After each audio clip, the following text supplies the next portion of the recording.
Баршаңызға сәлем, Айжан асханасына қош келдіңіз.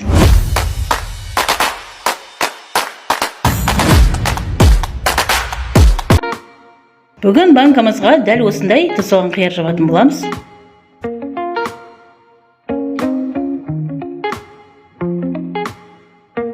Алдымен банкаларымыз бен крышкаларымызды дәл осылай стерилдеп аламыз. Балғар бұрышын осылай дөңгелетіп турап аламыз.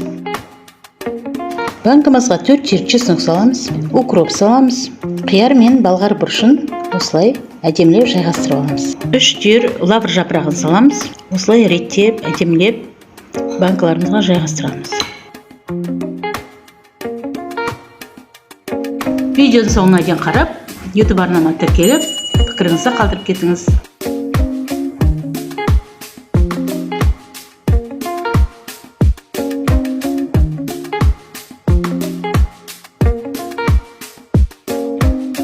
Банкамызды толтырып болдық, енді үстінен қайнаған су құямыз.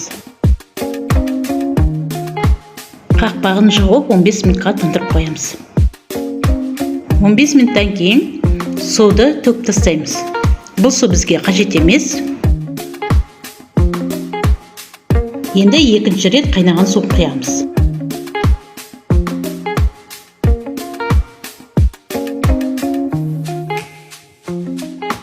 Он минуттан кейін бұл суды да төкіп тастайтын боламыз.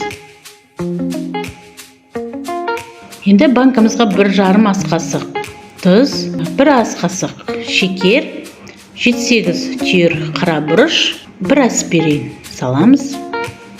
Үстінен қайнаған суымызды құямыз. Банкамыз жарты болған кезде үстіне 1 шай қасық уксус құямыз да қайнаған сумен толтырып, банкамызды жауып тастаймыз.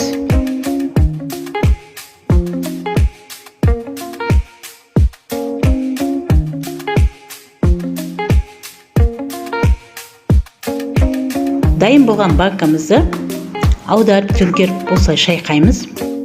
Бәрін болғаннан кейін банкаларымызды бетін жауып 2-3 күн қоямыз. Кейін салқын жерге алып қоя берсеңіз болады.